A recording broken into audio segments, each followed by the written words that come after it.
Good morning વિદ્યાર્થી મિત્રો, કેમ છો બધા? મજામાં?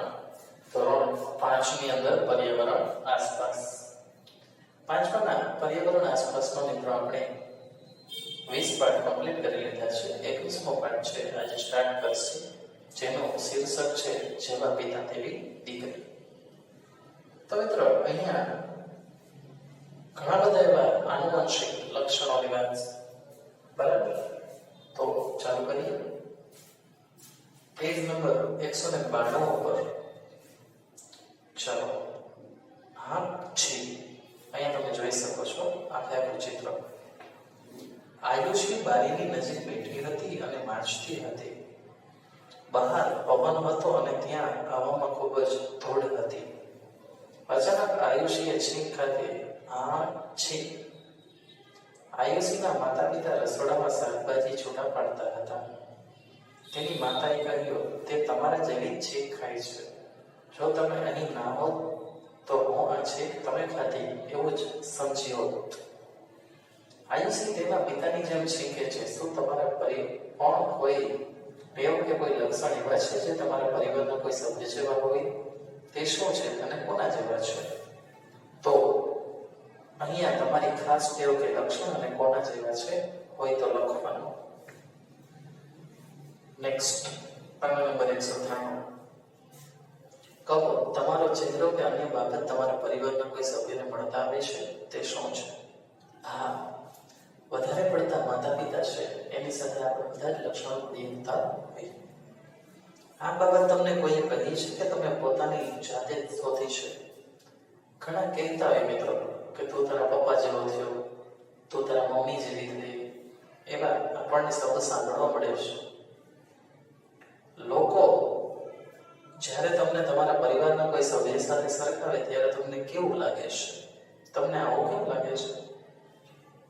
પરિવારના કોઈ સભ્ય સાથે જ્યારે સરખાવે ત્યારે આપણને એક રીતે જોઈએ તો આનંદ પણ થાય છે અને એક રીતે જોઈએ તો ઘણી વાર ગુસ્સો પણ આવી જાય છે. ઘણી બાબત થઈ શકે. તમારા પરિવારમાંથી મોટેથી કોણ હસે છે તે વ્યક્તિની માફક હસો. પરિવારની અંદર મોટેથી હસનાર છે એ ઘણા બધા લોકો હોય છે. જેમ કે કોઈ હાસ્યાસ્પદ જોક્સ આવતા હોય ત્યારે ઘણા મોટેથી હસવે છે. તેના જેવી હસવાની આપણે ટ્રાય કરવાની છે, એવું આમાં કીધેલું છે. કોણ કોની માસી? નીલમ તેની શાળાની રજાઓમાં તેના નાની એટલે માતાની માતા એને ઘરે ગઈ.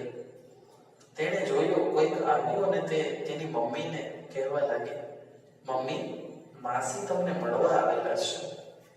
તેની મમ્મી જોવા આવી કે કોણ આવ્યું, તેણે નીલમને કહ્યું, ના, આ તારા માસી નથી, તે તારી બહેન કિરણ છે.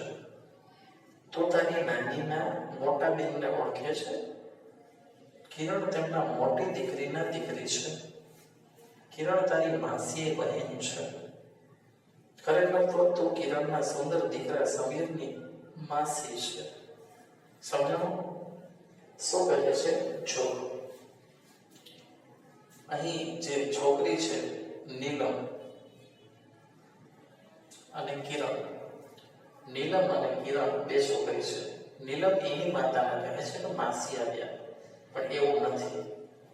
નીલમ છે એના મમ્મીના મમ્મી અને કિરણના મમ્મી એ બંને સગા, બરાબર?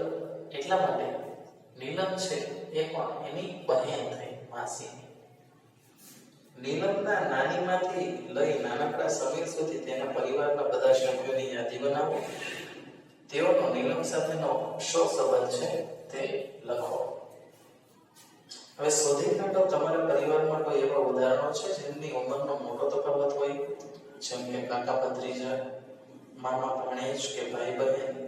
તે તમારા વડીલો પાસેથી જાણો. હવે આપણે બધા કેવી રીતે સંબંધિત છીએ?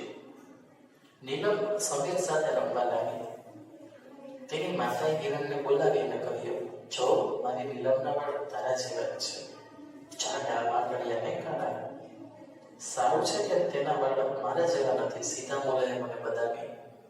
નીલમના નાની હાસ્યાને કહ્યું, હા, શું તે વિચિત્ર નથી? અમારા બહેનોના વાળ જાડા હતા અને હવે અમારી બીજી બેબીના વાળ અમારા જેવા જ છે. નીલમ બધું સાંભળતી હતી. તેણે વિચાર્યું, અમે બધા દૂરના સગા સંબંધી છીએ, પરંતુ અમે બધા ઘણી રીતે એક જેવા જ છીએ. અહીં ચિત્ર આપેલું છે, તું તારા દાદીની પિતરાઈ બહેનની બીજા નંબરની દીકરી જેવી નાની છે. તો મિત્રો આ બધું છે એ લગભગ ઇન્ટરકનેક્ટેડ છે. એક જ પરિવારના સભ્યો છે, એને ઘણા બધા લક્ષણો મળી આવતા હોય, લોહી પેઢીમાં પણ હોય. તમે પણ એ જોઈ શકશો. નીલમના માટે તેની નાની જેનો વાંકડિયા છે. હવે તમે તમારા ભાઈ બહેનમાં કોઈ ખાસ લક્ષણ જુઓ જે પિતરાઈ હોય, જેમ કે આંખોનો રંગ, ગાલમાં પડતા ખાડા, ખંજન, ઊંચાઈ, બગડું અને તીક્ષ્ણ નાક, અવાજ વગેરે. આ લક્ષણ માતા તરફથી છે કે પિતા તરફથી? તે જો એક ઉદાહરણ આપ્યું છે એ મુજબ કોષ્ટક તમારી નોટબુકમાં બનાવો. ખાસ લક્ષણ નીલમના વાંકડિયાવાળા કોના જેવા? તેની નાની જેવા. કોના તરફથી? માતા તરફથી. મિત્રો, લેડીઝ છે એને લેડીઝના ગુણધર્મ હોય, પુરુષ છે ને પુરુષના ગુણધર્મો હોય. તમે તમારા પરિવારમાં સૌથી નાના બાળકને જોયું છે? બાળકની આંખ, નાક, વાળ, આંગળીઓ પરિવારમાં કોના જેવી છે તેના નામ લખો. નીલમના વાળ તેની નાની જેવા ઝાડ અને વાંકડિયા છે. નીલમની માતાના વાળ સીધા બદામી મુલાયમ છે. તમારા વાળ કેવા છે?